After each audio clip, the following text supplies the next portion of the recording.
Bismillahirrahmanirrahim. Hadirin sekalian, ibu-ibu dan bapak-bapak serta jamaah sekalian Masjid Al-Mustaqim yang semoga kita bersama, baik laki-laki maupun perempuan, kita semuanya senantiasa di dalam lindungan dan bimbingan dari Allah. Amin ya rabbal alamin. Puji dan syukur alhamdulillah kita haturkan kepada Allah atas limpahan nikmat yang Allah karuniakan kepada kita. Alhamdulillah. Dan saya senantiasa ingatkan ya, buat saya pribadi, buat jamaah sekalian, untuk apa? Ini waktu ini kita bergerak maju menuju kuburan. Jadi semuanya kita ini, setiap waktu yang berjalan itu kita maju menuju mana? Menuju kematian. Maka artinya ketika ada satu amal soleh yang bisa kita lakukan, lakuin. Ketika ada kemanfaatan yang bisa kita bantu, bantu. Ketika ada amal baik yang bisa kita berikan kepada orang lain, amalkan itu. Kenapa? Karena waktu ini berjalan maju, bukan berjalan mundur. Nah, maka itulah kenapa Nabi SAW tidak mengajarkan kita untuk menunda amal. Dan salah satu di antara cara setan disebutkan oleh Al-Imam Ibnul Qayyim Al-Jauziyah untuk mengganggu manusia, di dalam kitabnya Talbis Iblis, beliau mengatakan salah satu caranya setan ganggu kita itu taswif. Taswif itu ngomong nanti dulu. Ketika sekarang bisa, nggak diamalkan sekarang. Alah, nanti juga bisa kan? Besok pagi lah bisa. Padahal boleh jadi penundaan kita atas amal soleh yang kita lakukan itu caranya setan supaya nanti kita terganggu. Maka Rasul bilang apa? Ightanim khamsan qabla khamsin. Manfaatin yang 5 sebelum datang yang 5. Salah satunya apa? Faraghaka qabla syughlik. Waktu luangmu, waktu lapangmu, waktu kosongmu sebelum datang apa? Repotmu. Nah, karena kita tidak tahu kan besok bakal ada kerepotan apa, besok bakal ada kesibukan apa, besok bakal ada halangan apa. Maka sekarang al-ana fal-an. Sekarang, ya sekarang ini. Hidup panjenengan ya cuma sekarang. Tadi sore sudah lewat, yang tidur ya tidur, yang main game ya main game, yang WA-an ya WA-an, yang bercengkrama dengan keluarga, memanfaatkan waktu ya bercengkrama dengan keluarga, yang ibadah ya ibadah. Bisa kembali tidak? Tidak bisa. Yang akan datang belum tentu.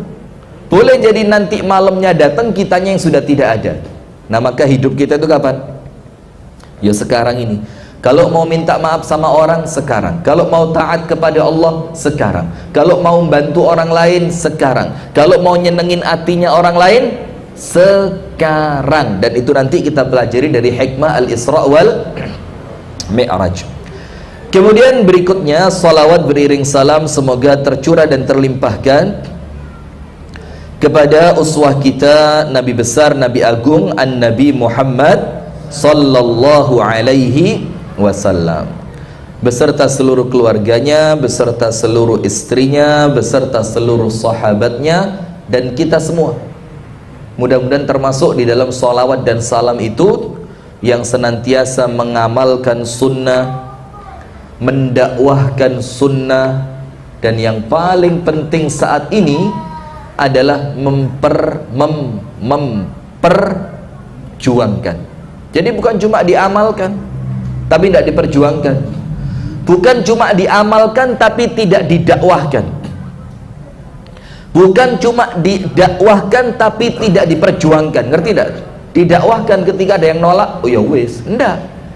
Harus diamalkan, didakwahkan, dan diperjuangkan. Nah, maka ini nyambung lidah. Nyambung lidahnya Al-Habib Muhammad bin Anis bin Syahab. Itu beliau waktu ketemu kami di Yogyakarta, itu bagi-bagi siwak. Bagi-bagi apa? Siwak. Wah, beliau bawa banyak gitu, bagi-bagi. Kemudian salah satu yang beliau ceritakan tentang pentingnya siwak itu apa? Bahwasannya siwak itu matharatun lil fam wa mardatun lirrabb. Siwak itu bikin mulut kita ini senantiasa suci, bersih, tidak ada kotoran di dalamnya, dan menjadikan Allah itu ridho.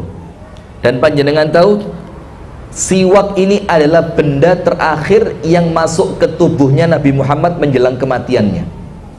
Jadi ketika Nabi Muhammad di rumah Ibunda Aisyah, dan di sana ada Ibunda Aisyah, kemudian masuk saudaranya Ibunda Aisyah, yaitu Abdullah bin Abi Bakar. Abdullah putranya siapa? Abu Bakar. Di kantong bajunya itu nampak ada siwak. Kemudian Rasulullah ngelihat, dan Ibunda Aisyah ngerti, ngelihatnya Rasul ini karena Rasul kepingin. Itu loh Pak, rumah tangga itu kadang-kadang tidak perlu dengan omongan, tidak perlu dengan perbuatan, cukup dengan pandangan mata. Itu pasangan wis ngerti, pasanganku kepingin apa. Itu rumah tangga yang keren. Kita itu ngomong sih gak ngerti-ngerti. Iya, itu Rasulullah cukup dengan pandangan matanya. Ibunda Aisyah ngerti, oh ini Rasulullah kepingin siwak yang ada di kantongnya Abdullah, saudaraku. Maka sama Ibunda Aisyah izin, Abdullah boleh enggak? Kata Abdullah, ambil aja. Boleh. Kemudian sama Ibunda Aisyah yang bekasnya Abdullah itu ujungnya digigit, terus dibuang. Kemudian sisanya oleh Ummul Mukminin Aisyah radhiyallahu taala anha dihaluskan, dilunakkan kan, dilunakkan, lalu disiwakkan ke giginya Rasulullah. Para ulama mengatakan apa? Air liur terakhir yang berjumpa dengan air liurnya Nabi besar Muhammad adalah milik Ibunda Aisyah. Dan benda terakhir yang masuk ke dalam tubuhnya Nabi Muhammad adalah siwak. Itulah kenapa para ulama mengatakan, barang siapa istiqomah bersiwak, maka besar kemungkinan Allah akan karuniakan kepadanya kematian yang husnul khatimah. Kenapa begitu? Karena siwak ini mardatun lirrab, bikin Allah itu ridho. Kalau Allah ridho, meninggalnya bagaimana? Angkat tangan yang bawa siwak. Angkat tangan. Angkat tangan yang bawa siwak. Satu, coba keluarin. Jangan-jangan kayu randu. Mana. Ayo, pirang tahun gak digawe iki. Jangan-jangan kayak gantungan kunci. Oh udah, minimal ada lah ya. Dan sunnahnya diganti setiap 40 hari. Jadi bukan sing hadiah umroh tahun 2000 pucuk wis campur segala macam gitu ya. Ada bekas kacangnya sambal pecel, ada bekas apa cabai yang nempel di gigi. Jadi satu aromanya masya Allah. Nah itu maksud saya gitu ya. Terus ini salah satu yang perlu diberantas ini. Jadi tengah-tengah ngaji minuman muncul. Ini orang tidak akan konsentrasi dengerin saya ini, bingung. Kurang siji. Lorong kas. Wes pas. Sudah, berhenti. Berhenti sampai situ ya. Sudah. Hadirin sekalian yang dirahmati dan diberkahi oleh Allah Subhanahu wa taala. Di malam hari ini insyaallah singkat saja kita akan berbicara sesuatu yang berbeda tentang Al-Isra wal Mi'raj. Kalau panjenengan diceritain sejarahnya, tahunnya, langit pertama ketemu siapa, langit kedua ketemu siapa, dapat perintah sholat, insya Allah buka Google dapat. Buka Google dapat, tidak usah duduk di majelis taklim. Tapi insya Allah kita akan berbicara tentang Al-Isra wal Mi'raj dari sudut yang berbeda, yang insya Allah ini akan meluaskan wawasan kita tentang Isra wal Mi'raj. Akan menjadikan kita itu mikir, oh ternyata Isra wal Mi'raj itu bukan sekedar Nabi Muhammad naik buraq, naik ke langit, kemudian turun ke Baitul Maqdis, balik ke Mekah. Lah, tidak sekedar itu. Tapi ada makna yang tersimpan, ada makna yang tersirat, yang menjadikan Al-Isra wal Mi'raj itu sesuatu yang ternyata keren banget. Yang pertama, saya mau tanya hadirin, Nabi Muhammad dadanya dibelah oleh malaikat Jibril berapa kali? Ini dapat bonus satu. Gara-gara yang ngomong santri kutab saya jadi takut. Jangan-jangan dia yang bener nih. Jadi santri kutab itu mengkhawatirkan sekarang. Jangan, saya tadi mau ngomong 2. Ketika anak kecil ini bilang 3, jangan-jangan yang saya baca kurang 1 tadi. Berapa kali? Yang pertama, mulai mengkhawatirkan ini ya. Nah, jadi hadirin sekalian, Nabi besar Muhammad SAW itu oleh Allah dibelah dadanya itu 2 kali. Berapa kali?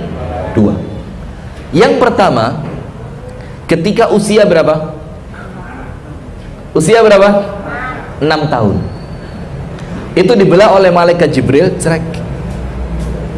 Kemudian dibersihkan isinya dan disucikan, kemudian dimasukkan kembali dan ditutup. Itu ketika Nabi Muhammad berada di tempat ibu susunya yang bernama Halimah As-Sa'diyah, Halimatus Sa'diyah. Sudah. Setelah itu selesai, kejadian berjalan sampai diangkat menjadi nabi dan rasul pada usia 40. Dan kemudian dibelah yang kedua itu ketika usianya 50 tahun. Usianya berapa? 50 tahun. Nah, berarti ada rahasia di sini. Kenapa 50 tahun? Kenapa 50? Tidak ada sesuatu dalam agama Islam ini yang berkaitan dengan sirah Nabi, yang berkaitan tentang kehidupan Nabi Muhammad SAW kecuali punya makna. Kecuali punya makna. Nah, sudah, nanti kita jawab. Maka dibelah yang kedua hadirin, itu ketika Anda, itu pertama yang Anda harus ambil, semua kebaikan yang diterima oleh manusia itu berkaitan dengan husnul makan. Apa husnul makan itu? Baiknya tempat. Saya mau tanya, Siti Maryam ketika Nabi yang masuk ke dalam kamarnya Siti Maryam, Nabi Zakaria itu masuk mendapati buah-buahan di tempat ibadahnya Siti Maryam. Itu para ulama mengatakan apa? Yang jadi kunci didatangkannya buah itu apa? Walamma dakhala 'alaiha Zakariyal mihrab. Zakaria masuk ke dalam apa? Mihrab. Mihrab itu apa? Tempat yang dikhususkan untuk ibadah. Nah, maka Nabi Zakaria seorang nabi loh ini, dibandingkan Siti Maryam, dan Siti Maryam bukan nabi. Wa ma kana nabiyyun qattu untha. Tidak ada seorang pun nabi dari kalangan perempuan. Karena kalau perempuan itu kata Rasulullah yang sempurna cuma 4, lainnya wis ada kurangnya, ada lebihnya. Siapa yang sempurna ini? Nomor 1 Asia. Nomor 2 urut. Yang pertama Ibunda Khadijah, yang kedua Siti Fatimah, yang keempat Asia, yang kelima siapa? Maryam. Yang keempat siapa? Bukan masuk ke ruang tamu, bukan masuk ke tempat arisan, bukan masuk ke ruang make up. Masuknya kemana? Fil mihrab. Itu dalil yang pertama bahwa kerennya tempat itu mempengaruhi kerennya apa yang akan Allah beri. Kemudian Nabi Zakaria alaihi salam ketika mendapatkan berita bahwa dia bakal Allah kasih anak, itu datangnya berita gembira di mana? Sama, wa huwa qaimun yusalli fil mihrab. Dalam keadaan Nabi Zakaria berdiri salat di mana? Di mihrab. Maka datangnya berita-berita gembira itu hadirin tidak pernah luput kecuali di tempat yang baik. Itulah kenapa sekarang ini kita ingin mengembalikan masjid sesuai fungsinya. Karena saat ini untuk kita tempat terbaik itu apa? Masjid. Ahabbu biqa'il ardi ilallahi ta'ala masajiduha. Tempat yang terbaik di muka bumi yang Allah cintai itu apa? Masjid-masjidnya. Nah, maka kita ingin mendapatkan berita gembira kebangkitan umat itu diawali dari masjid. Maka kalau konsepnya Ustadz Lukman Hakim Pontianak itu, masjid itu 3. Yang pertama, betul-betul masjid itu Baitullah.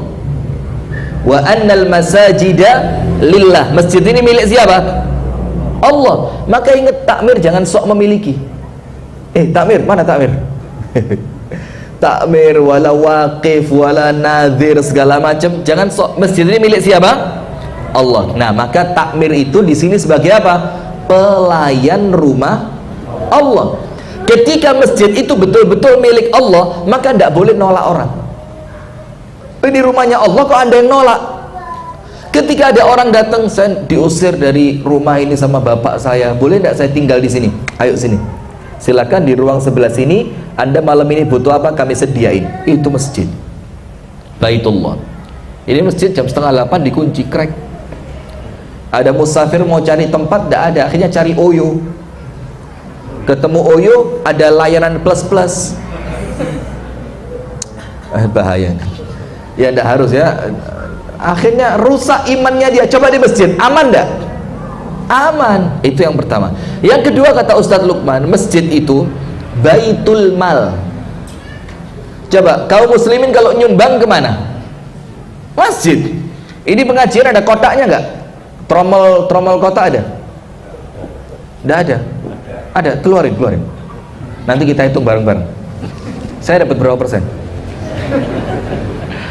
Nah, maka hadirin, yang kedua, masjid itu baitul mal. Apa artinya? Uangnya umat itu ngumpulnya di masjid. Maka ketika takmir ngerti ini uangnya umat, maka tidak akan disimpan di medit-medit, no.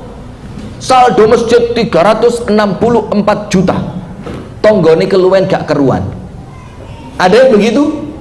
Ada kaum muslimin yang pengen dagang, dia mau bikin ya gerobak kecil lah, dia mau jualan cilok lah, dia mau jualan maklor. Maklor ini apa aja nih? Saya kok khawatir kayak mak lampir atau apa itu.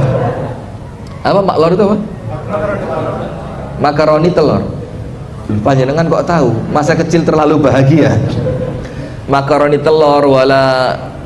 Kemudian dia datang ke masjid, saya mau bikin gerobak ini buat dagangan. Oh, enggak bisa, ini uang umat loh, aku butuh umat ah. Kan begitu, itu masjid baitul mal, dari umat untuk umat. Yang ketiga, baitul muamalah. Apa baitul muamalah itu? Semua muamalah kita senternya di masjid. Semua muamalah senternya di mana? Masjid. Mau ngirim pedagang, mau bikin toko, mau bikin hotel bersama, mau bikin rental mobil, mau bikin kos-kosan, pusatnya di mana? Masjid. Tujuannya apa? Kita mau ambil keberkahan tempat. Siti Maryam dapat buah-buahan di dalam mihrab. Nabi Zakaria dapat berita gembira bakal punya anak wa huwa qa'imun yusalli fil mihrab. Maka kalau hidup Anda ingin dipenuhi dengan kebaikan-kebaikan, berita gembira dari Allah, jangan pernah jauh dari tempat-tempat yang baik. Sementara saat ini tempat terbaik itu mana? Masjid. Kemudian Nabi Muhammad SAW ketika didatangi oleh malaikat Jibril dalam rangkaian hendak al-Isra wal Mi'raj, itu Nabi Muhammad senden di Ka'bah. Jadi ada matahari di belakangnya, Nabi Muhammad senden di depannya untuk kemudian terhindar dari terik panasnya matahari. Duduk ini. Ketika itu Nabi Muhammad didatengin malaikat Jibril. Apa yang terjadi? Fasyaqqa sadri. Itu mulai jakun ini sampai ulu hati sama malaikat Jibril dirobek, krek, dioperasi. Kemudian apa? Hatinya dikeluarkan lagi. Lalu oleh malaikat Jibril diisi dengan apa? Iman. Diisi dengan apa? Iman. Sekarang pertanyaannya, kenapa diisi iman? Karena Isra Mi'raj itu semuanya berbicara tentang apa? Iman. Maka itulah kenapa Abu Bakar As-Siddiq dapat gelar As-Siddiq pasca Isra wal Mi'raj. Betul apa enggak? Ketika Rasulullah pulang Isra Mi'raj, Rasulullah cerita ke orang-orang Quraisy, saya tadi malam barusan jalan-jalan ke Baitul Maqdis. Di zaman itu perjalanan lebih dari 1 bulan, berangkat itu pulang lagi 1 bulan. Ini Nabi Muhammad mengatakan, tadi malam aku jalan ke Baitul Maqdis. Sampai Baitul Maqdis aku sholat bersama para nabi dan rasul, kemudian aku diangkat ke langit. Setelah itu aku turun lagi ke Baitul Maqdis, aku balik ke Mekah, dan sebelum matahari terbit aku sudah sampai. Apa kata orang Quraisy? Oh alah, dulu kita bilang Nabi Muhammad itu gila dan kita tidak punya bukti. Sekarang Dia sendiri yang membuktikan kegilaannya. A'azzanallahu wa iyyakum. Mana mungkin. Dan itu artinya apa? Kalau Anda berbicara tentang Islam dan yang Anda bicarakan cuma akal, yang Anda bicarakan cuma kisah nyata, yang Anda bicarakan cuma sesuatu yang real, bisa dipandang, dipegang dan dilihat oleh manusia, maka Anda nggak akan maju. Karena Islam itu ngomongnya bukan sesuatu yang bisa dilihat, tapi lebih kepada perkara-perkara iman. Sementara iman itu apa? Ghaibiyat, perkara-perkara yang gaib. Itulah kenapa syiarnya para sahabat Nabi, sami'na wa ata'na. Dan itu harus jadi syiar kita. Pokok ini ayat Al-Quran yang berbicara, yang penting ini Nabi Muhammad yang bersabda as-sadiqul masduq, wajib saya percaya. Saya ingat sekali ceramahnya, Allah yarhamu, semoga Allah merahmati beliau, Al-Ustadz Ja'far Umar Talib. Itu ceramah di Jombang baru-baru ini, sebelum beliau balik ke Papua. Kan beliau bikin perkampungan Islam di Papua. Itu orang memang Masya Allah. Ketika kita sibuk di kota rebutan jamaah emak-emak milenial yang kalau ngaji sama senam tidak ada bedanya, itu lipstiknya, parfumnya itu beliau jauh ke Papua sana, beli tanah hektaran, bangun masjid, bangun rumah. Mu'alaf yang mau masuk Islam dikasih rumah, dibina. Masya Allah. Ini loh yang kita cari, yang model begitu. Gak rebutan masjid, rebutan jamaah pengajian, rebutan jadwal. Padahal di luar sana masih apa? Masih kering. Itu lahan kering yang perlu kita bangun. Nah, sudah. Allah yarhamu Ustaz Ja'far Umar bin Talib itu ketika di Jombang, pengajian di Masjid Ar-Raudhah, seingat saya. Daerah mana Ar-Raudhah itu yang mau ke arah Ringin Condong, ya, betul ya? Oh iya. Ente kok tahu? Ngapain ke sana? Sudah. Itu beliau nunjuk tembok waktu itu warnanya putih. Terus beliau bilang begini, ini tembok warnanya putih. Kalau Al-Quran mengatakan yang nampak di mata putih disebut oleh Al-Quran hitam, saya percaya bahwa tembok ini hitam. Saya percaya bahwa tembok ini apa? Hitam. Kenapa? Karena matamu menipu. Sementara dunia ini dipandang oleh mata kita nampaknya apa? Indah. Padahal Rasulullah mengatakan hakikat dunia ini apa? Seperti kambing yang sudah mati jadi bangkai, kemudian didatengin oleh lalat. Rasul bilang apa? Kalau kalian tahu dunia lebih buruk dari kambing busuk dan bangkai ini. Sementara mata kita menipu enggak? Menipu. Kita lihat dunia ya apa? Keren rumahnya, mobilnya, pakaiannya, jabatannya, uangnya, kenikmatan makanannya, kemudian kemewahan pernak-pernik di dalam hiasannya. Padahal aslinya dunia ini bangkai. Maka orang beriman itu tidak ngomong apa yang dilihat oleh mata, tapi berbicara apa yang diyakini oleh hati di dalam keimanannya. Sampai bilang begitu beliau, kalau antum bilang ini putih, terus Al-Quran bilang tembok ini hitam, saya yakin tembok ini hitam dan tidak perlu didebat lagi. Nah, itu syiarnya orang Islam, sami'na wa ata'na. Nah, maka setelah Rasulullah cerita tadi malam aku hijrah, tadi malam aku Isra Mi'raj, itu orang-orang kafir Quraisy semuanya bilang, Junna Muhammad ini sudah benar-benar gila sekarang. Terus ketika mereka buyar, salah seorang di antara mereka berjumpa dengan Abu Bakar. Terus bilang apa? Ya Abu Bakar, Junna sahibuk, teman kamu mengumumkan kegilaannya. Lu apa katanya? Gini, teman kamu bilang, katanya tadi malam habis jalan-jalan ke Baitul Maqdis Palestina, terus naik ke langit, terus ketemu nabi-nabi banyak katanya, terus turun lagi ke Baitul Maqdis, sebelum matahari terbit sampai lagi di Mekah. Apa kata Abu Bakar? In qala dzalika faqad sadaq. Dengan tenangnya Abu Bakar bilang apa? Kalau dia yang ngomong, ya pasti benar. Coba lihat, tidak pakai tenana, itu salah kerungu balik. Ah, jangan-jangan dia pengaruh obat ini, jangan-jangan masih efek benturan, mari kebentuk gitu. Jadi ada efek benturan. Lah, Abu Bakar singkat mengatakan in qala dzalika faqad sadaq. Kalau benar-benar dia ngomong begitu, maka pasti benar. Maka mulai hari itu Abu Bakar dapat gelar apa? As-Siddiq, yaitu Abu Bakar yang senantiasa apa? Membenarkan.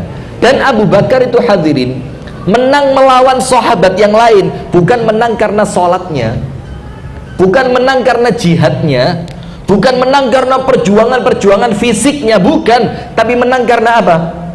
Imannya. Itulah kenapa ketika hijrah ke Madinah, yang dijadikan teman Nabi Muhammad untuk menemani hijrahnya bukan Umar tapi siapa? Abu Bakar. Padahal sakjane, apa sakjane ini? Semestinya. Terima kasih, jazakumullah khair, matur suwun, mudah-mudahan nikah lagi, amin. Astagfirullah, mulai kacau. Saya udah serius, saya sok kayak ustadz betulan gitu loh, tak ngomong ceramah tenanan gitu. Nah sudah hadirin sekalian, apa yang terjadi? Saya mau ngomong apa tadi? Sakjane. Seharusnya kalau hijrah ke Madinah dalam keadaan dikejar-kejar orang kafir Quraisy, dalam keadaan orang kafir Quraisy itu nyewa pembunuh, siapa yang bisa bunuh dapat hadiah. Hayyan au mayyita, datengin kepada kami hidup atau mati. Maka seharusnya kan lebih butuh Umar. Lawang Umar itu waktu mau hijrah bagaimana? Pengumuman kok, pengumuman. Dibilang apa? Besok siang Umar mau hijrah ke Madinah. Untuk kalian, kafir-kafir ini, orang-orang Quraisy ini, kata Umar, yang kepingin istrinya janda, yang kepingin istrinya jadi janda, yang kepingin anaknya jadi yatim, temui Umar di pintu keluar kota Mekah. Saya mau tanya, ada yang nemuin enggak? Golek perkara, kata jaro-jaro, timbang ruwet jaro jak mulai aja ngalih. Maka seharusnya kalau ngomong kekuatan, yang diajak hijrah itu bukan Abu Bakar, tapi siapa? Umar. Tapi Rasul ajak Abu Bakar, kenapa? Karena Isra Mi'raj dan hijrah Nabi Muhammad itu semuanya ngomong iman. Semuanya berbicara tentang apa? Yakin. Sementara Rasul tidak perlu orang yang fisiknya kuat tapi imannya lemah. Tidak mutu blas, soge tapi yakin tentang akhirat lemah. Tidak, buang. Kita mau orang walaupun miskin tapi yakin akhiratnya kuat. Maka walaupun miskin metune akeh. Iki soge metune 2000, 20.000. Apa manfaatnya soge dipek dewi? Betul? Seneng sing melarat-melarat. Nah, maka kita butuh itu orang yang bukan sekedar kuat secara fisik, kuat secara finansial, tapi kuat imannya kepada Allah Subhanahu wa ta'ala. Dan itulah yang didapatkan oleh Abu Bakar. Nah, sudah hadirin, maka oleh malaikat Jibril dibelah. Mulai apa? Lubang di bawah leher ini, panjenengan pegang coba. Sampai pas ulu hati, pas tengah-tengahnya ini, disobek, crack. Diisi dengan apa? Iman. Hikmah yang kedua apa? Hikmah yang pertama, tempatnya harus tempat yang baik. Siti Maryam di mihrab, Nabi Zakaria di mihrab, Nabi Muhammad ketika sedang berteduh di bawah naungan Ka'bah. Itu hikmah yang pertama. Jangan berharap berita baik di tempat yang buruk, tidak ada. Jangan berharap keberuntungan di tempat yang buruk, tidak ada. Maka itulah kenapa kita ingin masjid tempat yang baik ini menjadi tempat di mana Allah memberikan berita gembira kepada kita. Maka takmir itu sing enaan gitu loh, mustaqim, masya Allah, bagus, luar biasa, kita apresiasi. Inovatif, bagus. Jamaahnya majemuk, mewadai, keren. Anak-anak muda juga perlu difasilitasi, keren begitu. Nah, poin yang kedua, tidak akan bisa berjumpa dengan Allah orang yang hatinya masih kotor. Apa poin kedua? Tidak akan mendapati perjumpaan dengan Allah orang yang hatinya masih kotor. Dalilnya apa? Yauma la yanfa'u malun wala banun illa man atallaha biqalbin salim. Nanti di hari kiamat itu, harta yang Anda kumpulkan sekarang sampai telat sholat, bahkan sampai gak sholat, cari harta sampai goroh, bohong-bohongan, iya enggak? Sampai Rasulullah bilang apa? Al-bayyi'ani bil khiyari ma lam yatafarraqa. Dua orang penjual dan pembeli punya hak membatalkan jual beli sebelum mereka berpisah. Namanya khiyar makan. Hak membatalkan jual beli selama masih berada di tempat jual beli. Kemudian Rasulullah mengatakan, in bayyana wa sadaqa burika lahuma fi bai'ihima.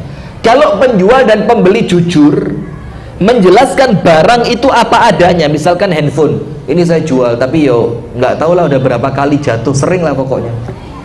Terus bagaimana? Ya banyak lecet sih. Kalau saya cas itu kadang-kadang dicas 2 jam, ya dipakai setengah jam sudah mulai lemah. Tidak apa-apa, jelasin aja. Kenapa? Karena yang Anda cari bukan mahalnya harga jual, tapi keberkahan dari uang yang Anda terima. Betul tidak? Itulah maka Rasul bilang, kalau mereka berdua jujur dan saling menjelaskan keadaan barangnya, maka Allah berkahi jual beli mereka. Itulah kenapa penjual yang palsu-palsu itu tidak ada yang berkah. Penjual yang nyampur gula pakai apa? Gula buatan itu namanya? Sari manis, tidak mungkin berkah, tidak mungkin berkah. Kemudian orang yang mengatakan, oh ini baju nomor 1 padahal KW, tidak mungkin bahagia. Itulah kenapa sampai Rasulullah mengatakan, ana wattajirul amin kahataini fil jannah. Saya, kata Nabi Muhammad, dan pedagang yang jujur nanti akan bareng-bareng di surga. Itu kenapa hadiahnya besar banget. Karena memang dagang jujur itu tidak mudah. Betul apa enggak? Karena harapan kita apa? Payune larang, batine akeh. Padahal bati akeh tidak jamin bahagia. Yang jamin bahagia apa? Keberkahannya. Nah sudah. Maka poin kedua, tidak akan bisa berjumpa dengan Allah kecuali hatinya sudah bersih. Nah sekarang kita lihat qalbun salim, hati yang bersih, itu dikatakan oleh para ulama muhtawin ala thalatha. Hati qalbun salim itu intinya 3. Nomor 1, qalbun khala minasyirk, hati yang bersih dari perbuatan syirik. Hati-hati loh ya, perayaan-perayaan syirik Anda ikut campur tidak boleh, Anda datang ke tempat itu tidak boleh, Anda mensupport tidak boleh, Anda melihat tidak boleh. Angkat tangan yang pernah lihat jaranan-jaranan. Sudah, nggak usah gaya tok, angkat tangan. Nah, 1, 2. Coba apa itu? Isinya bekerja sama siapa itu? Jin. Wa kana rijalun minal insi ya'udzuuna birijalin minal jinni fazaduhum rahaqa. Ada laki-laki dari kalangan jin minta tolong sama laki-laki dari kalangan manusia, minta tolong dengan laki-laki dari kalangan jin. Apa Allah katakan? Tidaklah bertambah untuk mereka kecuali dosa. Berarti boleh tidak dilihat? Bu, sangel ngomong ibu-ibu ini. Memang di mana-mana ibu-ibu itu cuma satu, penggembira aja. Ono gak ono gak masalah belas, yang penting suasana gembira gitu, Bu ya. Betul Bu? Coba ibu-ibu segitu banyak yang bawa buku berapa? Lagi pengajian apa ludruk? Sudah. Poin kedua, hati yang bersih itu terkumpul dalam 3 hal. Yang pertama, hati yang bersih dari perbuatan syirik. Maka tidak ada ngomong qalbun salim tapi syirik terus, tidak ada. Yang kedua, qalbun khala minal bid'ah wal mukhalafat, hati yang bersih dari perbuatan bid'ah. Maka saya sampaikan hadirin berkali-kali, dan mudah-mudahan ini tidak membosankan untuk Anda. Toleransi itu bukan mengikuti amaliyah orang lain. Toleransi itu sekedar ndak ganggu, ndak nyala-nyalain, ndak bid'ah-bid'ain. Itu toleransi. Kita ini kadang-kadang keblinger. Toleransi melok tahlilan, melok istighosahan, melok. Loh, itu monggo silakan, kita tidak akan nyalain, kita tidak akan ngerusak, kita tidak akan bilang antum ahli nar ketika melakukan itu. Tapi kalau kita yakin itu salah, lo masa dieloi? Nah, ini apa mana ini? Apa ini? Ini saya nyimpen 7 poin loh, baru 2 belum selesai loh ini. 2 muqaddimah loh ini. Adzan dulu ya, adzan dulu. Insyaallah nanti ba'dal adzan kita pulang ya. Suara saya sudah habis. Jangan-jangan kena Omikron ini. Sekali, sip. Ya, silakan adzan dulu. Insyaallah kita lanjutkan ba'dal adzan. Untuk pemirsa, jangan kemana-mana. Pak Samsul, jangan lewat depan kamera. La haula wala quwwata illa billah. Dimaafu karena tempatnya terbatas ya. Insyaallah kita lanjutkan ba'dal adzan. Untuk pemirsa Sayap Dakwah TV dan pemirsa fanpage, jangan kemana-mana. Insyaallah kita lanjutkan ba'dal adzan. Jazakumullah khair. Matur suwun, matur suwun.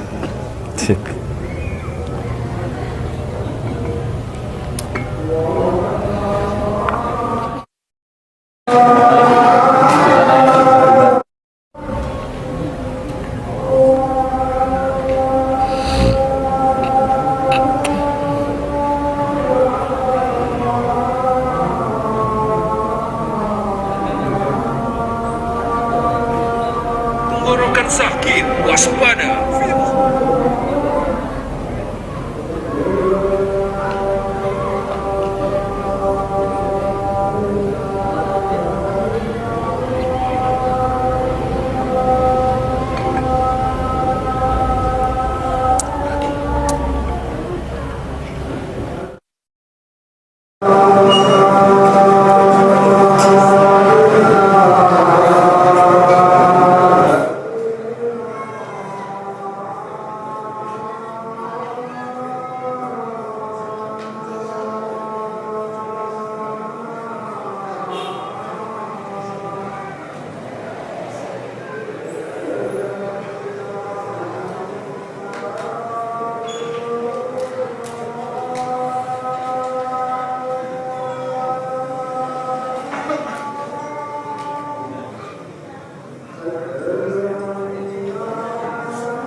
Bismillah, alhamdulillah, assalatu wassalamu ala rasulillah wa ala alihi wa sahbihi wa man walah wa ba'du. Kita lanjutkan sejenak hadirin ya. InsyaAllah maksimal sampai 7:30. Maksimal sampai 7:30.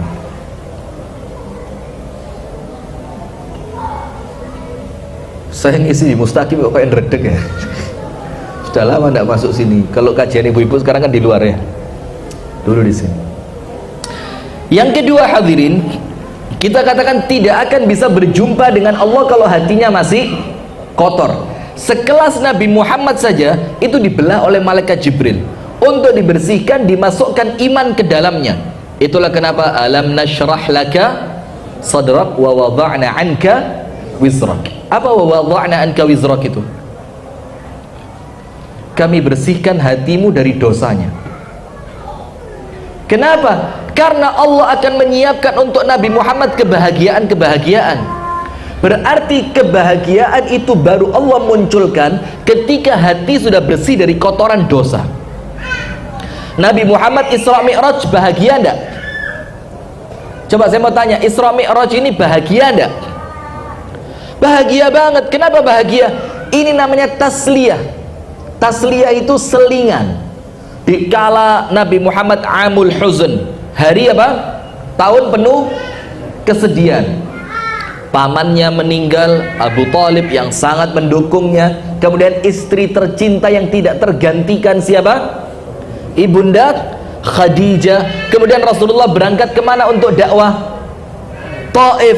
Dan Anda tahu di Taif itu yang ngelemparin bukan orang gede, anak kecil. Ngelemparin batu tuh digawe guyon. Nabi Muhammad turun, kemudian doa sama Allah kan. Tapi doanya ini oleh para ulama sanad hadisnya diperselisihkan. Ada yang mengatakan dhaif, ada yang mengatakan kuat. Salah satu yang Rasulullah doa apa?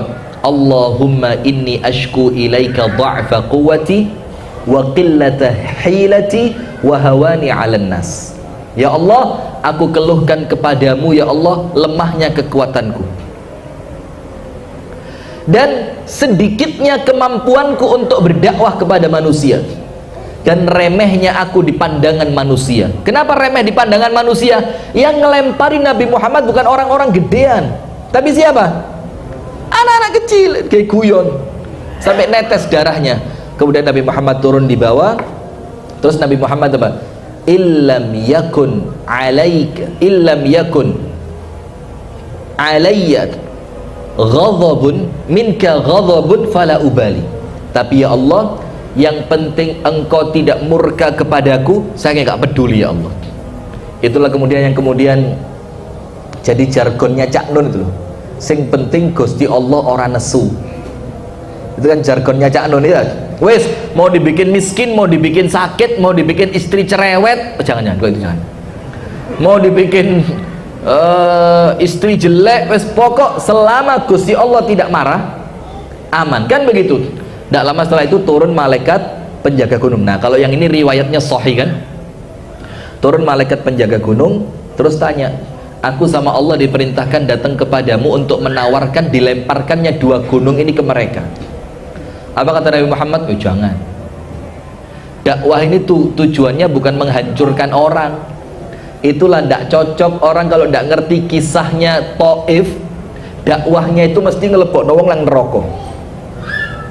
Orang kalau tidak belajar kisahnya Taif, mesti kalau dakwah itu pokok sing gak cocok be aku neraka.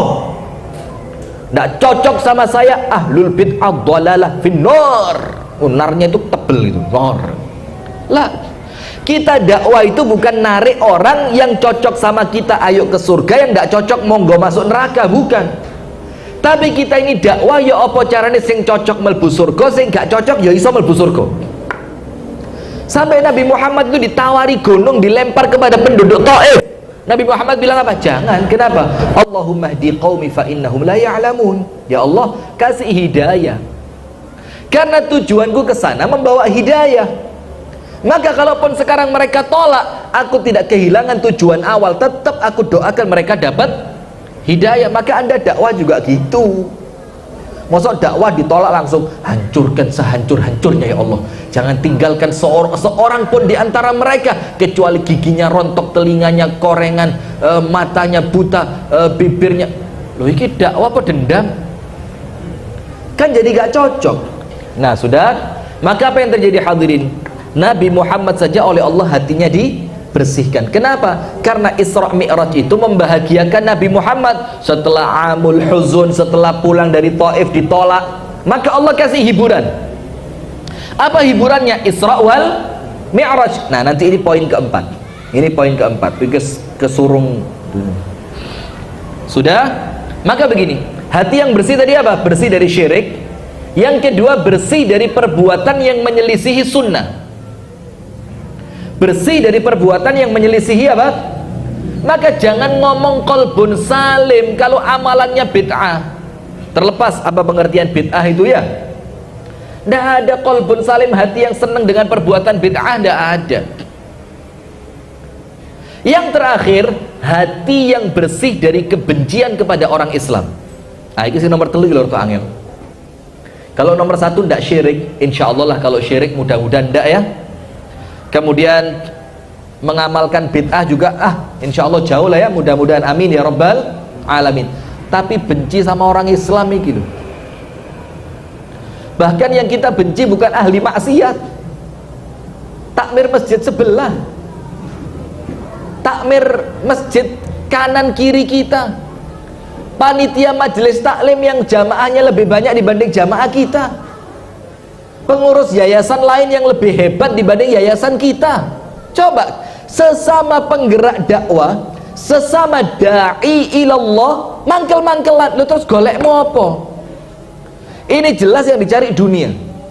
Kalau yang dicari akhirat, tidak mungkin. Kalau yang dicari akhirat, itu namanya fastabiqul khairat. Namanya orang fastabiqul khairat, tidak mungkin ngerusak, tidak mungkin memunculkan rasa benci. Nah, sekarang kita kembali pada poin yang kedua. Karena Isra Mi'raj ini menyiapkan Nabi Muhammad untuk berjumpa dengan Allah, maka disiapkan hati yang apa? Bersih. Sampai para ulama mengatakan as-sayru ilallahi laisa sayran bil abdani walal aqdam. Untuk ketemu sama Allah, perjalanan kita ini itu bukan perjalanan dengan badan ataupun kaki, walakin sayrul qulub, tapi perjalanan apa? Hati. Lah berarti ketika panjenengan jalan ingin mendapatkan ya ayyatuhan nafsul mutmainnah irji'i ila rabbiki radiyatan mardiyah, itu yang jalan hati. Lah kalau hatinya ngelihat orang Islam sebelah sana, halah pengajian mek ngono tok ya sepi, ngalang-alai pengajianku, sudah hancur. Masjidnya kan gak bangun-bangun, mek ngono tok. Masjidku lho sik tas didandani wis wapi, kalah ambek aku, hancur sudah. Kenapa? Karena kita mau hati kita itu bersih. Maka terakhir saya ketemu Ustaz Abdullah Hadrami itu kira-kira 3 bulan yang lalu. Itu kita kumpul di Malang beberapa ustadz. Jadi Malang itu enak banget, masya Allah, adem gitu loh. Jadi para ustadz, para mubaligh, para dai itu punya perkumpulan rutin. Ya walaupun ya tidak mesti sebulan sekali, tidak mesti 3 bulan sekali. Pokok kita pengen bikin acara, kita bikin acara, kita makan bareng, kumpul di rumahnya siapa, ngeteh, ya cerita seru-seruan. Tidak sing kita petakan dakwah ini. Nanti kita cek musuh-musuh dakwah, kita sikat lehernya masing-masing, kita hancurkan mereka, bakar, takbir. Waduh, tidak pakai begitu. Longgo, ngopi, makan, ngobrol santai, cerita poligami, segitu-gitulah. Sekali lagi podo kabeh. Lo serius? Kebocor. Nggak, yang terakhir dicoret tadi ya. Tolong Mas Arif ya, nanti diedit yang terakhir. Oh, live ya? Masya Allah, saya kira record. Nah sudah, nah waktu itu Ustaz Abdullah Hadrami bilang gini, akhi, kita ini dakwah kan kepingin bakali ketemu Gusti Allah. Maka sekarang modal saya cuma 1, ngeresi hati. Itu tok beliau bilang. Maka sekarang tujuan saya ini di akhir umur, di sisa umur ini, tujuan saya 1 apa? Ngeresi hati, ngelihat orang Islam itu saudara, ngelihat masjid lain teman bersinergi dalam dakwah, ngelihat majelis taklim lain ini teman dalam kebaikan, ngelihat yayasan yang lain ayo kerja sama gitu loh. Terus ngono ae. Lah kok eman-eman hati dikotori itu ya. Kenapa kok eman? Karena hati yang kotor tidak akan berjumpa dengan Allah. Kenapa begitu? Innallaha thayyibun la yaqbalu illa thayyiba. Allah itu baik dan Allah tidak akan menerima kecuali sesuatu yang baik. Dan ini bukan cuma ngomong rezeki. Allah itu maha baik, maka kalau rezeki sedekahmu dari harta yang haram tidak akan Allah terima. Betul. Uang haram tidak akan diterima Allah dalam sedekah. Betul. Tapi bukan cuma itu maknanya. Kalau maknanya cuma Allah itu baik, tidak menerima kecuali yang baik, hanya urusan rezeki, ya sempit banget hadis ini. Tapi apa kaitannya hadis ini? Termasuk Anda tidak akan diterima sama Allah kalau tidak thayyib. Kalau tidak apa? Thayyib, kalau tidak baik. Hati Anda tidak akan berjumpa dengan Allah kalau tidak baik. Nah, maka poin yang kedua, untuk berjumpa dengan Allah dipersiapkan hati yang bersih. Kemudian termasuk poin yang kedua, karena Isra Mi'raj ini adalah rekreasi. Isra Mi'raj ini apa? Rekreasi. Maka supaya rasa nikmatnya itu bertambah, maka orang yang akan rekreasi sama Allah hatinya dibersihkan dulu. Panjenengan pernah dengar nggak ucapannya ulama begini? Panjenengan datang ngelihat pemandangan di gunung. Gunungnya indah banget, suasana sejuk, tanaman-tanamannya keren, hijau, luar biasa. Maka ada dua orang. Yang satu yang menikmati keindahan gunung itu ahli maksiat. Yang kedua, yang menikmati keindahan gunung itu ahli taat. Maka dikatakan oleh para ulama, gunung itu tidak ridho keindahannya dirasakan oleh ahli maksiat. Maka ahli maksiat di tempat indah seperti apapun tidak akan merasakan keindahan. Sementara ahli taat di tempat yang tidak indah pun bisa bahagia. Nabi Yusuf bilang apa? Rabbi sijnu ahabbu ilayya mimma yad'unani ilaih. Betul tak? Apa artinya? Ya Allah, penjara lebih enak buat saya dibanding tidur sama perempuan itu. Hah? Itu Nabi Yusuf. Jadi tempat yang tidak enak pun untuk orang yang baik jadi enak. Al-Imam Syekhul Islam Ibnu Taimiyah ketika diasingkan, dipenjara, diancam dibunuh, apa kata Syekhul Islam Ibnu Taimiyah? Ini mereka mau ngapain sih? Lawang kebahagiaanku itu loh dalam hati. Dimanapun aku pergi, hati itu ikut. Maka kalian asingkan, rekreasi. Kalian penjarakan saya, itu waktu saya berduaan dengan Allah, tidak diganggu aktivitas duniawi. Kalau kalian bunuh saya, itu yang saya tunggu, mati syahid. Kenapa? Enak. Maka itulah kenapa orang yang taat tidak bisa disakiti. Bukan gara-gara kebal, bukan kebal, pacok. Aduh sudahlah, kebal-kebal itu nggak dom. Dom pendul ibu-ibu itu apa? Dom apa? Jarum apa? Dom pentul ya. Bismillah. Nanti kalau pakai parang mati betulan repot, kena pasal nanti ya. Pasal berapa pembunuhan? 338. Wih, susah loh. Repot kan? Pakai jarum aja udah. Nah, artinya mereka tidak mungkin bisa disakiti. Itu bukan gara-gara mereka kebal, tapi apa? Mereka walinya Allah. Ala inna awliya Allahi la khawfun alaihim wa lahum yahzanun. Kekasihnya Allah itu tidak mungkin sedih, tidak mungkin takut. Siapa mereka kekasihnya Allah? Alladzina amanu wa kanu yattaqun, yaitu orang yang iman, takwanya cakep.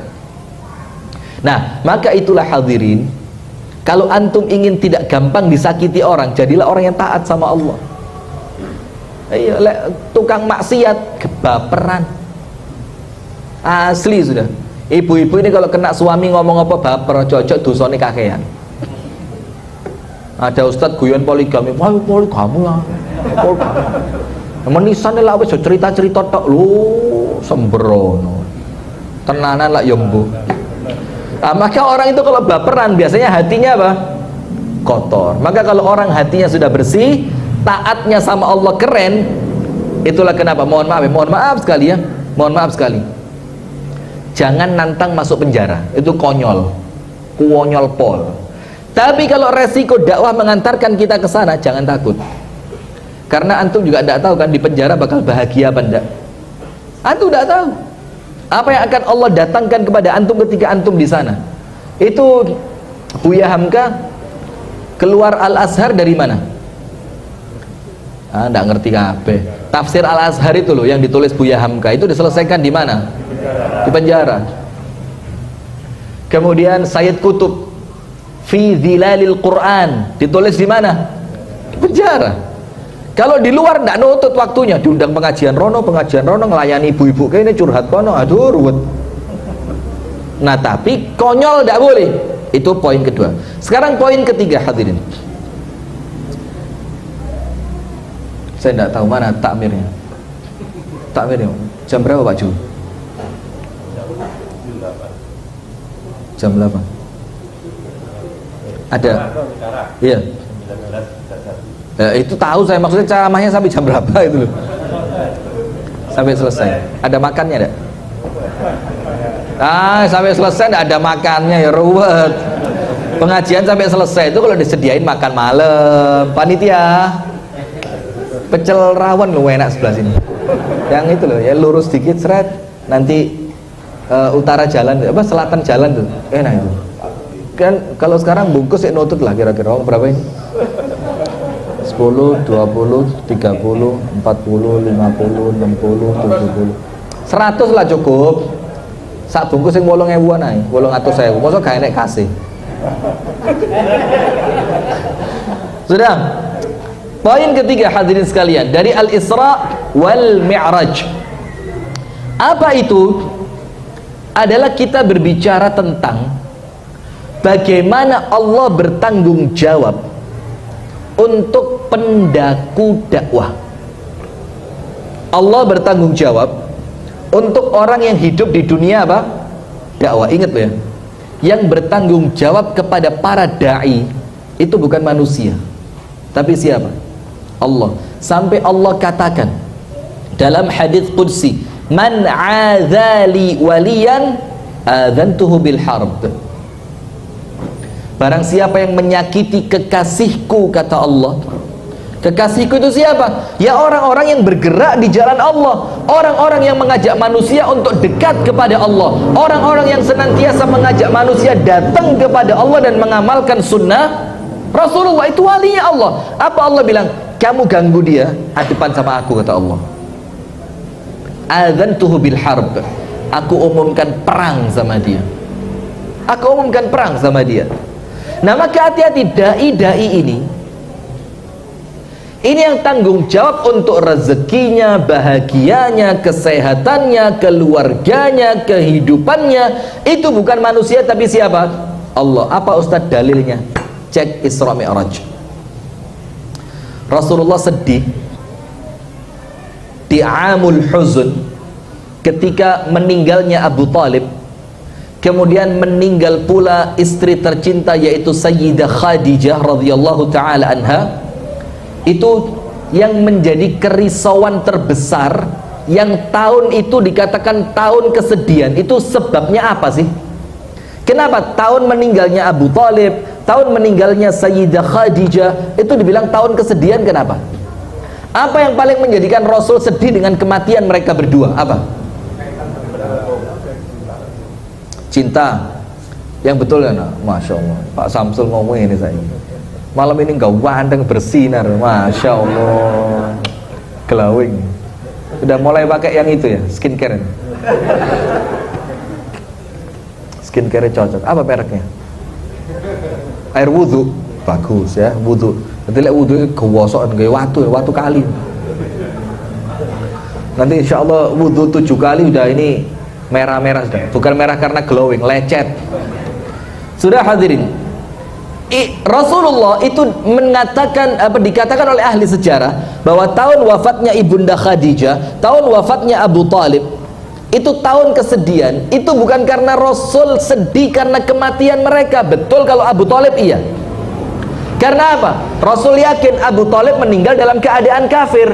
Sementara aku cinta sama Abu Talib. Kalau dia meninggalnya kafir, tidak akan ketemu nanti di kehidupan yang selamanya. Betul tidak? Tidak ketemu. Sementara Ibunda Khadijah perpisahan sementara. Nanti di akhirat ketemu tidak? Insya Allah pasti ketemu. Nah, tapi yang menjadikan tahun itu dibilang Amul Huzun, tahun kesedihan, karena Rasul memikirkan dakwah. Ini Abu Talib meninggal. Terus ya apa dengan dakwahku? Coba lihat. Apa maksudnya di situ? Ketika seorang manusia bersandar kepada selain Allah, Allah hilangkan sandarannya supaya dia kembali hanya bersandar kepada Allah. Sudah, Abu Thalib meninggal, masih ada Ibunda Khadijah. Saya tenanglah, Ibunda Khadijah itu orang terpandang, tidak mungkin orang berani nyakitin. Tidak lama setelah itu Ibunda Khadijah radhiyallahu taala anha juga meninggal. Satu persatu sandarannya Nabi Muhammad mulai patah. Untuk apa? Untuk kembali Allah menunjukkan kepadanya bahwa tidak ada tempat bersandar kecuali wa tawakkal 'alal hayyil ladzi la yamut. Bertawakalnya engkau itu kepada zat yang maha hidup dan tidak akan mati, yaitu kepada siapa?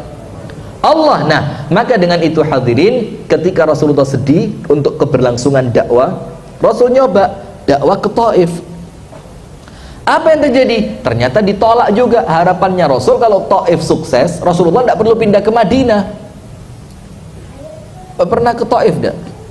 Mudah-mudahan ya, yang belum pernah segera Allah berangkatkan ke sana. Amin ya rabbal alamin, untuk haji atau umrah, amin. Taif itu hadirin kayak pujon.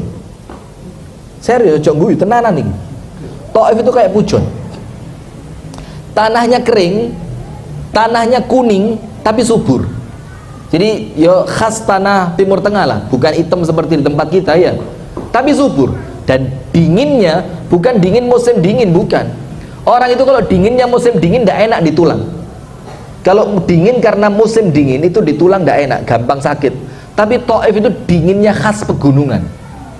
Khas pegunungan, ya betul-betul enak gitu suasananya. Kabut turun, orang jual buah di sana, dan yang paling banyak dijual di sana itu yang ngangeni itu delimo. Delimanya Pak tidak segini Pak, kami ini delimo. Satu itu bisa lebih dari 1 kilo. Delima satu itu. Dan itu enak. Rasul berangkat ke Taif, ternyata ditolak. Antum tahu sekarang kita mau ngomong bahwasannya dai itu adalah tanggung jawabnya Allah. Setelah Rasulullah mulai sedih, apa yang terjadi? Allah siapkan untuk Nabi Muhammad rekreasi bernama Isra wal Mi'raj. Apa rekreasinya? Jalan-jalan. Dan ingat, rekreasi paling keren bukan ke tempat wisata.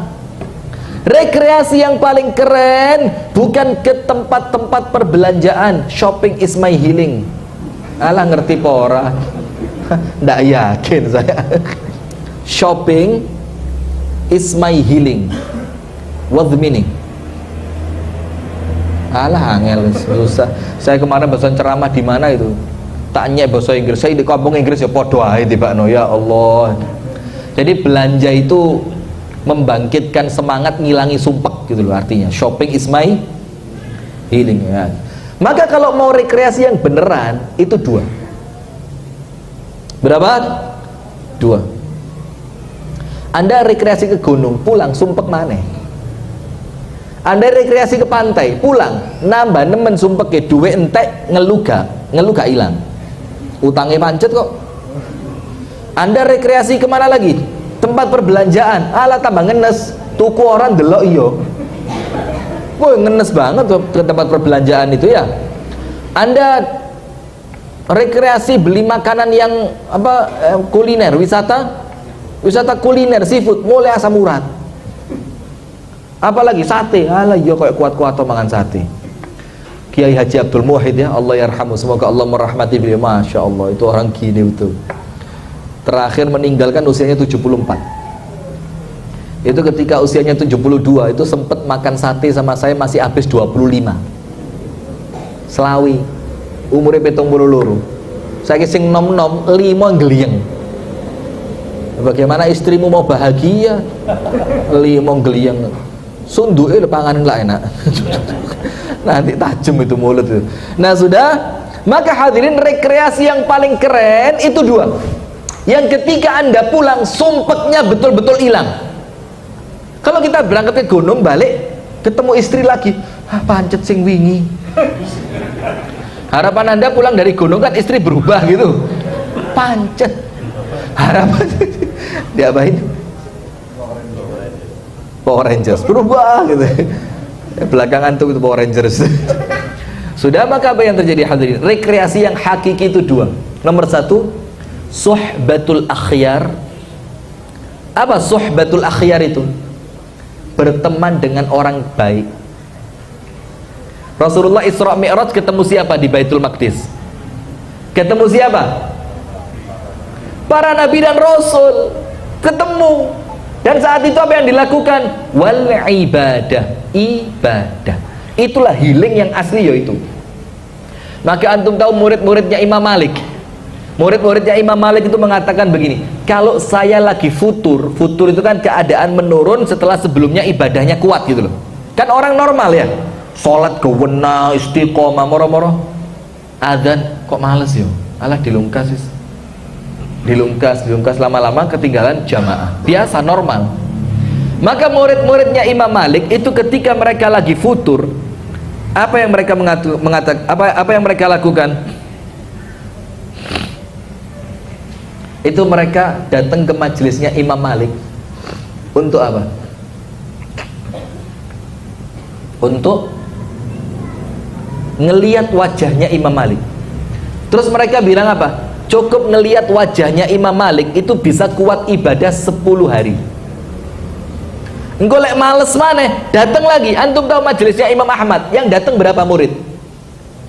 Majelis rutinannya Imam Ahmad yang datang berapa? Bukan tablik akbar, tidak ada zaman itu tablik akbar, tidak ada. Istighosah kubro, tidak ada.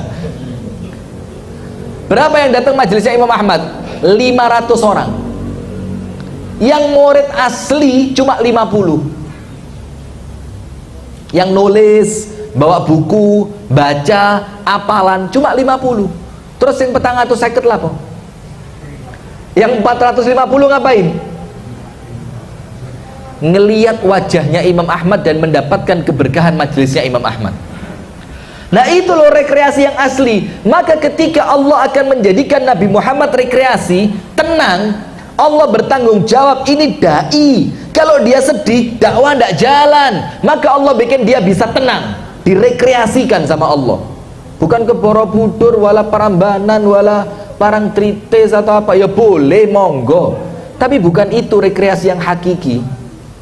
Rekreasi yang hakiki itu dua. Yang pertama suhbatul akhyar, ketemu teman yang baik. Maka ketemu teman baik itu hadirin, itu obat hati. Tombo hati iku ono. Salah satunya apa? Wong kang soleh kumpulono. Kang soleh di pondok sana rumahnya, kumpulono. Tahu Kang Soleh? Bukan soto, bakul apa? Sari dele.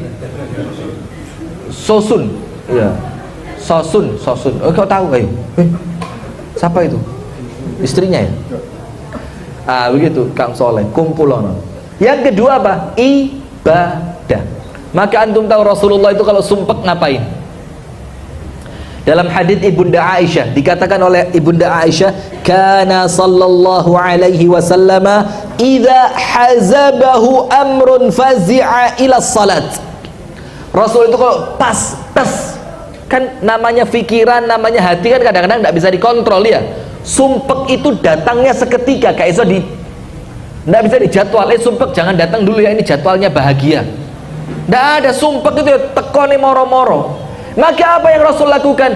Idza hazabahu amrun, ketika beliau dikejutkan dengan suatu masalah, fazi'a.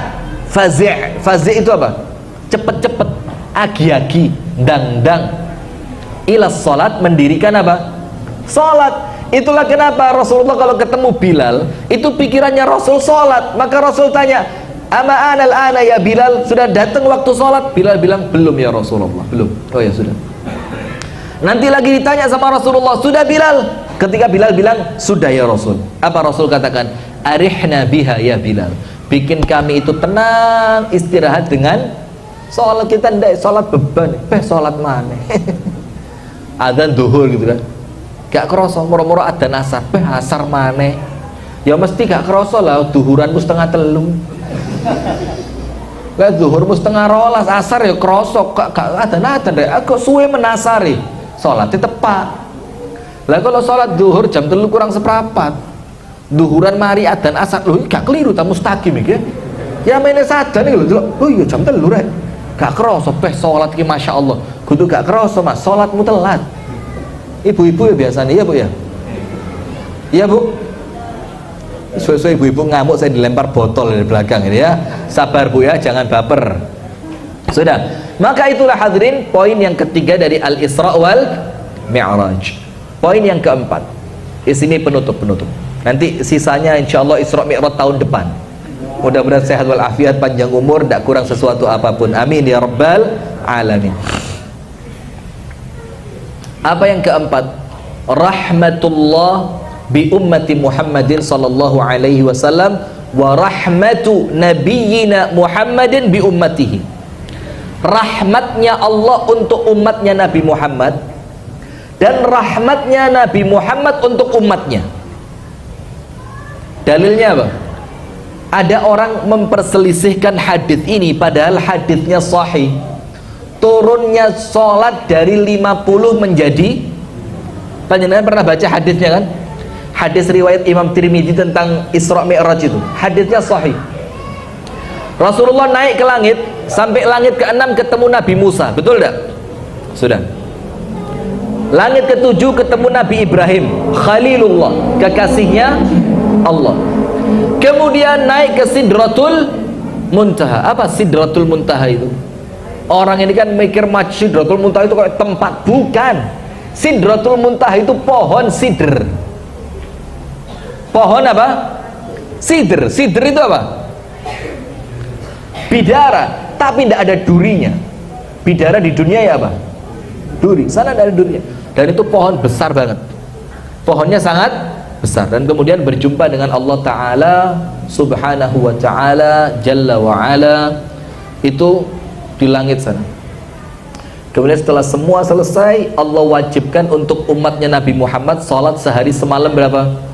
Pertamanya 50 sholat, 50 kali waktu sholat. Turun Nabi Muhammad, ketemu Nabi Musa, ditanya wa ma farada rabbuka li ummatik, apa yang Allah wajibkan untuk umatmu? Dibilang farada ala ummati 50 salatan, Allah mewajibkan untuk umatku sholat 50 waktu. Apa kata Nabi Musa? Ud ila rabbik, balik mumpung sedek ini, balik ke Tuhanmu. Fa inna ummataka la tutiqu dzalik, umatmu tidak akan kuat.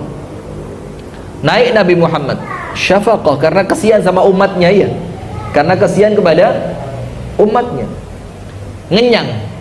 Terus sama Allah diturunkan wa faradha nisfuha, Allah wajibkan separuhnya, berarti berapa? 25. Turun sama Nabi Musa, tanya apa yang terjadi Nabi Muhammad? 25. Munggah mana? Naik lagi, 25 itu berat. Fa inna ummataka la tutiqu dzalik, umatmu tidak akan kuat. Naik Nabi Muhammad, ya Rabbi, umatku tidak kuat ya Rabbi. Ya sudah, aku wajibkan untuk mereka khamsu salawat wa hiya khamsun, aku wajibkan mereka salat 5 kali, dan itu sebanding dengan pahala 50 kali. Masya Allah, lihat, salatnya mek 5, pahalanya koyok 50. Kenapa? Karena satu kebaikan berbalas 10. Turun Nabi Muhammad kepada Nabi Musa, turun. Bagaimana wahai Muhammad sallallahu alaihi wasallam? Wahai Nabi Musa, diwajibkan 5. Balik. Allah, ila rabbik, balik. Kenapa? Fa inna ummataka la tutiqu dzalik, umatmu tidak akan kuat. Nabi Muhammad bilang, la ya Musa, wes. Terakhir tidak mungkin Musa. Kenapa?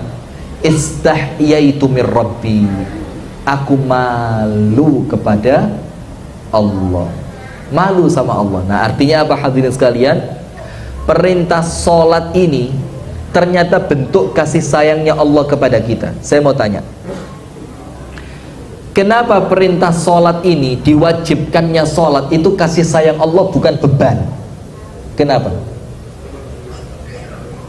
Selain yang jumlahnya turun dari 50 menjadi 5, itu ada satu lagi. Sholat itu adalah rahmatnya Allah untuk umatnya Nabi Muhammad. Sekarang saya mau tanya, Anda sholat untuk mengingat siapa sih? Anda sholat untuk ingat siapa? Allah. Wa aqimis salata li dzikri, dirikan salat untuk mengingat siapa? Allah. Itulah kenapa kalau salatnya orang munafik, wa idza qamu ila sholati qamu kusala, kalau mereka berdiri salat berdirinya apa? Males. Noleh si imamnya, alah wis alamat dawa ini. Langsung koncornya disuruh sampai naik, sampai muncul cerita kul huwaile. Iya benda. Itu gara-gara ngelihat sholatnya siapa? Orang-orang munafik kalau sholat males. Kalaupun sholat, ingat ya, ini Allah mencela loh ya. Munafik saja sholat. Wa idza qamu ila sholati qamu kusala yura'unan nas, kepingin dilihat siapa? Manusia. Wala yadhkurunallaha illa qalila, dan ketika mereka sholat tidaklah mereka ingat kepada Allah kecuali cuma sedikit. Berarti kalau kita sholat ingatnya kepada Allah harus banyak. Sementara orang yang ingat kepada Allah, Allah katakan apa? Fadhkuruni adzkurkum, ingatlah kalian kepadaku, niscaya aku yaitu Allah akan ingat kepada kalian. Terus anda kira ingatnya Allah kepada anda itu apa? Ingatnya Allah kepada anda itu rahmat. Ingatnya Allah kepada anda itu barokah. Ingatnya Allah kepada anda itu ampunan. Ingatnya Allah kepada anda itu jalan keluar dari masalah. Maka masalah kita yang pertama kali lupa kepada Allah. Wala takunu kalladzina nasullaha faansahum anfusahum ulaika humul fasiqun. Janganlah kalian menjadi seperti orang-orang yang lupa kepada Allah. Apa yang terjadi? Allah jadikan dia lupa pada dirinya sendiri. Apa arti lupa pada diri sendiri? Lupa kebaikan untuk dirinya. Tidak bisa memisahkan mana amal yang baik, mana amal yang buruk, mana teman yang manfaat, mana teman yang madarat, mana pekerjaan yang halal, mana pekerjaan yang haram, mana majelis yang baik, mana majelis yang tidak baik. Tidak bisa. Kenapa? Awalnya lupa kepada Allah. Nah, supaya kita tidak lupa kepada Allah, ada yang namanya maka ini rahmat ini, sholat ini. Maghrib isya deket, ingat lagi. Antara isya sampai subuh panjang. Kenapa? Allah tidak mau ganggu istirahat anda. Tapi di situ ada satu sholat di tengah-tengahnya, namanya sholat apa? Kemudian ketemu subuh, ingat lagi sama Allah. Subuh sampai zuhur panjang gitu. Kenapa? Allah tidak ingin ganggu kerja anda. Tapi di antara subuh sama zuhur ada sholat apa? Duha. Maka para ulama mengatakan, termasuk Syekh Utsaimin mengatakan apa? Sholat duha yang paling afdol itu pertengahan antara subuh sama zuhur. Kalau bahasa kita ya jam 9, setengah 10 lah. Kenapa? Itu pertengahan antara subuh dan zuhur. Tidak sempat lupa kepada Allah. Selesai zuhur ada sholat asar, selesai asar ada maghrib. Enak, ingat terus kepada Allah subhanahu wa ta'ala. Nah, insya Allah itu yang dapat kami sampaikan. Mudah-mudahan ada manfaatnya. Semoga tahun depan kita bisa ketemu lagi ya, dalam keadaan yang sehat walafiat. Kemudian saya izin satu pengumuman. Insya Allah nanti kami di Kasembon, di sini diadakan juga bagus ya, karena kebaikan itu nular itu malah nyeneng no. Kebaikan itu kalau nular itu nyenengin. Kami punya program di Kasembon nanti Ramadan, i'tikaf 15 hari terakhir Ramadan. Yang mau ikut 10 boleh. Yang mau ikut 15 ahlan wa sahlan, kita siapin makan, kita siapin sahur, kita siapin tempat, semuanya kita siapin. Kecuali istri enggak. Istri tinggal di rumah aja ya. Nah, maka programnya sama seperti tahun lalu. Itu khataman 2 kitab. Karena mohon maaf ya, biasanya khataman kitab itu biasa teman-teman kita NU. Ya enggak, Ramadan khataman kitab Takrib, Ramadan khataman kitab Safina, kan gitu-gitu. Kita enggak punya. Padahal itu bagus, barokahnya besar. Nah, tahun lalu sudah jalan, 2 tahun yang lalu jalan cuma di studio karena terkendala Naruna ini loh. Ya Allah, Nardi situ ini Nardi. Corona situ ini rotok ngeruweti didi ya.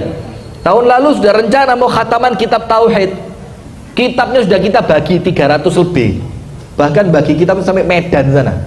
Sampai mana lagi? Sumatera, Sulawesi, kita share itu kitabnya, kita bagi gratis. Ternyata corona, akhirnya kita lakukan secara online. Tahun lalu belum diizinkan, tapi kita ciptakan suasana kondusif. Alhamdulillah akhirnya keluar izin dari kecamatan, kita bikin i'tikaf, khataman 2 kitab. Yang satu kitab Ayyuhal Walad milik Al-Imam Al-Ghazali, yang kedua Kitabul Jami' dari kitab Bulughul Maram. Nah tahun ini insya Allah ada tambahan 1, tetap khataman kitab. Yang satu insya Allah kitab akidah, nanti harus ada akidahnya. Yang satu kitab fikih muamalah saja, fikih sehari-hari gitu ya. Kemudian saya punya satu program keren untuk tahun ini. Saya akan bikin program, insya Allah mudah-mudahan sama Allah dimudahkan, mudah-mudahan sama Allah diridhoi, dan niat kita sama Allah diikhlaskan. Itu kita mau bikin program belajar baca Al-Quran intensif, bukan insentif. Tolong jangan salah sebut. Intensif. Kalau bahasa Arab itu mukatsaf. Mukatsaf itu daurah yang serius. Sehari nanti 4 atau 5 kali. Maka kalau yang tidak memungkinkan riwa-riwi, kita sediakan tempat nginep. Kalau yang tidak pengen nginep monggo, tapi 4 ini wajib kudu melok. Lek gak melok sepisan coret. Karena saya tidak mau orang yang main-main. Maka apa? Mulai 0 putul. Bukan cuma 0, lek 0 saya bunder. Ini 0 putul, 0 separuh. Yang tidak ngerti apa itu alif, apa itu ba, apa itu ta. Yang tidak ngerti mana fathah, mana kasrah, mana dhammah. Yang tidak ngerti mana syiddah, mana tanwin. Kita mau ajarin dia ngaji. Insya Allah 15 hari bisa baca Quran. Syaratnya 2, ikhlas dan serius. Nah siapapun boleh daftar. Kita pakainya bukan pakai metode umi, ndak. Bukan itu ndak bagus, ya bagus. Bukan ndak pakai tilawati, wala yang lain qiraati, wala metode an-nur, wala apa, ndak. Kita mau pakai metode Iqra. Ingat waktu kita kecil kita pakainya apa? Iqra sama turutan juz amma itu kan? Nah itu kita mau pakai Iqra. A A A, A I A, A A I, I I A, I I I. Kita mau pakai itu. Ba ta ba ba a ba. Kita mau pakai itu. Insya Allah serius 15 hari. Mudah-mudahan Allah mudahkan bisa baca Quran. Syaratnya berapa? Nomor 1 serius, nomor 2 ikhlas, nomor 3 gak iso ngaji belas. Kalau ngomong Ustadz saya bisa Ustadz tapi tidak lancar, boleh pulang. Saya tidak butuh orang yang tidak lancar. Saya butuh orang yang tidak bisa. Saya butuh orang yang tidak bisa. Kalau ngajinya sama saya, insya Allah panjenengan gak izin ya. Kalau sama Ustadz yang lain mungkin izin, konangan lagi iso ngaji. Kalau sama saya tidak usah izin karena kita pernah senasib. Saya dulu itu dimasukkan pondok gara-garanya 2. Nomor 1 mbeti, nomor 2 gak iso ngaji. Dan di pondok tetep gak iso ngaji. Lah hebat tuh, mlebu pondok tetep gak iso ngaji. Sampai ustadznya yang malu. Saya tidak malu, saya tewenangnya babano gak iso kok. Bukan saya yang malu, ustadznya yang malu. Sampai ketika mau kenaikan kelas 3 SMP itu di drill. Teman saya persiapan Eptanas, saya latihan Iqra. Mbek guyon ono guru nih. Terus saya kapan latihan Eptanas? Tidak penting kata gurunya. Yang penting kamu bisa ngaji. Walhamdulillah ternyata bisa. Syaratnya itu tadi ya. Jadi tidak bisa ngaji sama sekali. Serius dan ikhlas karena Allah Subhanahu wa taala. Nah, yang ikut program Iqra itu wajib ikut 15 hari. Yang ikut program Iqra wajib ikut berapa? 15 hari. Yang ikut i'tikaf 10 hari tidak apa-apa, boleh kita terima. Tapi kalau mau ikut Iqra-nya wajib 15 dino. Dan yang 15 dino ini boleh nginep, boleh tidak. Boleh nginep, boleh tidak. Pokok setiap jamnya Anda harus di tempat. Uzur tidak datang 3 kali. Sekali tidak datang uzur diterima, 2 kali diterima, 3 kali diterima, 4 kali tidak datang coret. Kenapa? Eman nanti programnya nggak jalan ya. Jadi kalau Masjid Mustaqim mau bikin juga bagus. Jadi latihan ngaji jangan untuk memperlancar, ndak ngeruweti wong memperlancar itu. Sing gak iso blas. Insyaallah mudah-mudahan sama Allah disukseskan. Amin ya rabbal alamin. Insyaallah semua kitabnya kita bagikan gratis seperti tahun-tahun yang sebelumnya. Hadanallahu wa iyyakum ajma'in. Kalau yang khataman kitab online kita live kan. Tapi yang Iqra enggak, karena saya khawatir ada yang malu nanti ya. Ayo kamera ngadep sana. Nah,